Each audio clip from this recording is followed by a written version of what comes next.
Early spring brings unpredictable weather. During this time, you can experience sudden shifts from warmth to chill, with the sun peeking out from behind the clouds and unexpected rain showers catching you off guard. If you're new here, I'm Rowan, a florist in Asheville, North Carolina, and the owner of the flower truck, Tiny Meadow.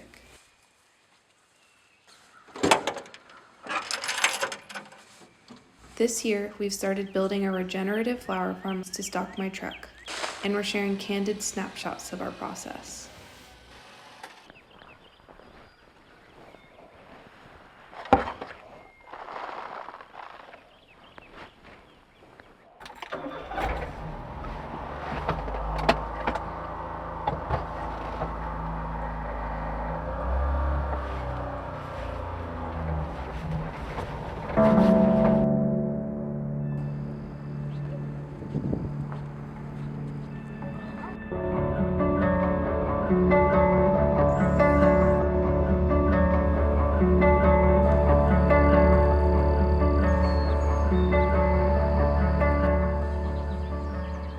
In this video, we'll show you a farm update, which includes some highs and lows of setting up irrigation without city water or electricity.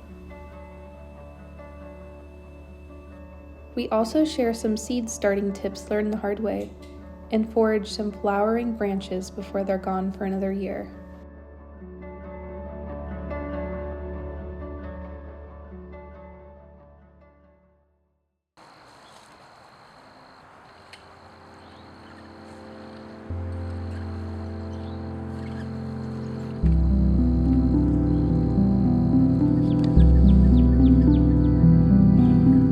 Feels like we've been waiting forever for the last frost.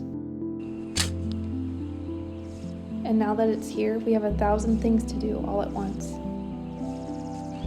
When the weather is nice, we've been building up the soil by spreading compost on each of our beds. We just put out cold, hardy annuals that could withstand colder weather. Normally we would have done this a couple weeks ago, but we've had a roadblock with our irrigation that is causing us some trouble. We originally decided to use a ram pump, which uses the power of moving flowing water to pump water uphill. But the flow rate and water level of our creek keeps fluctuating, which meant our pump won't work continuously here. For now, we rely on rain and creek water, but have to come out every day to water until the pump is working again. While we can manage for the 3 beds we currently have plants in, it certainly won't be sustainable for all 48 beds, so fixing this issue is crucial to the success of our farm. We decided to look for another off-grid solution and opted to try out a solar pump. While we wait for supplies to come in, we start seeds.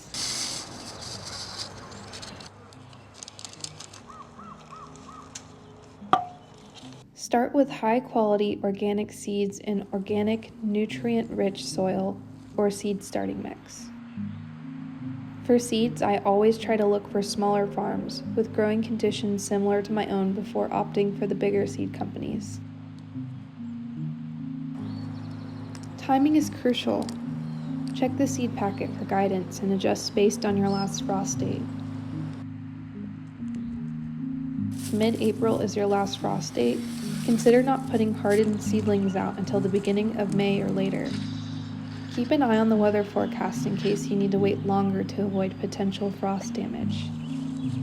Be prepared to pot up your seedlings if they outgrow their pots.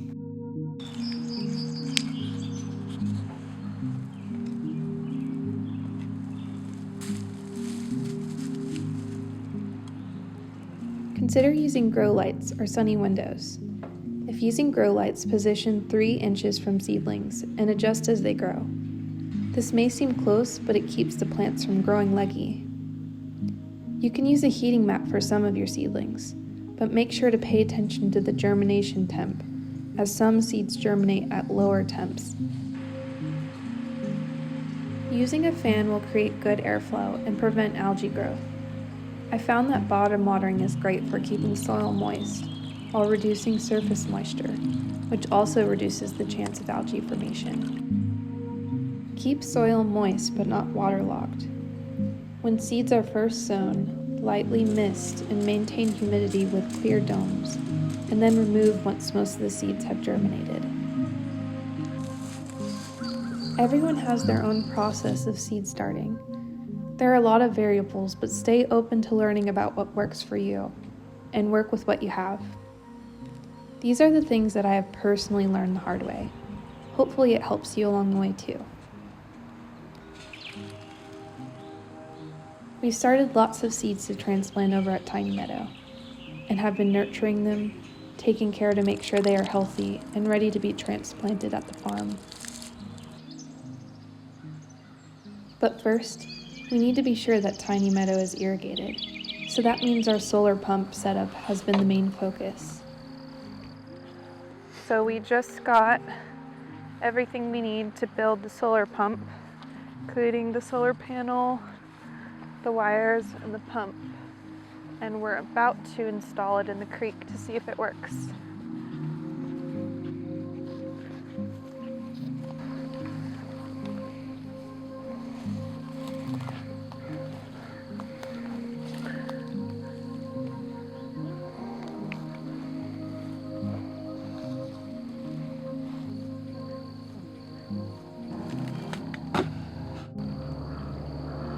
You could make the hole up here.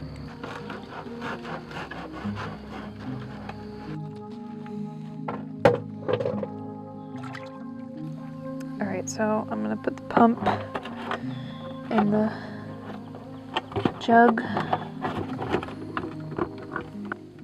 connect the hose to the pump.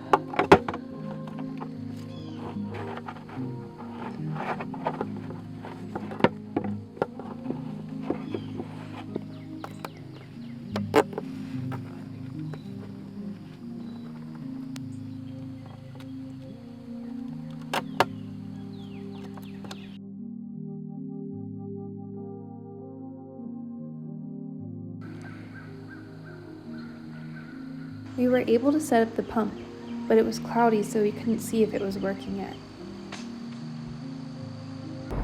So we're on our way to the farm to go check out and see if the solar pump's working.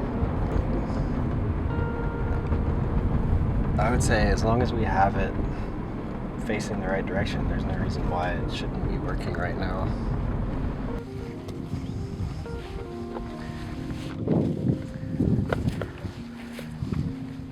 So I can see water coming out of the side of it.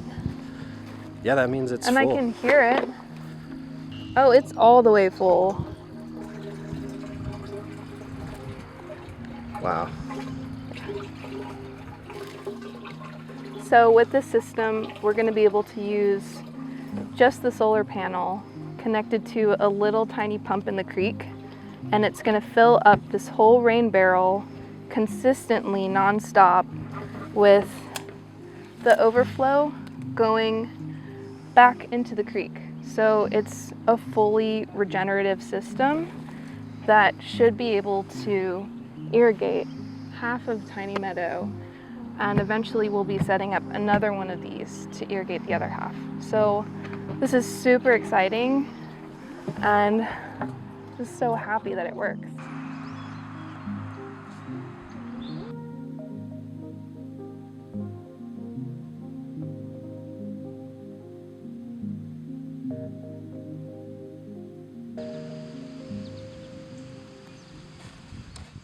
Even though we've been busy at the farm, we try to slow down and appreciate spring. The flowering branches will fade. The dogwood, the apple blossoms, the cherry.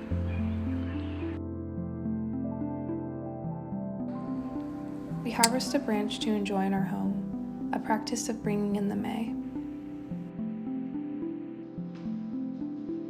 To sustainably forage flowering branches, always make sure to harvest only a small portion, leaving enough for the plant to continue thriving.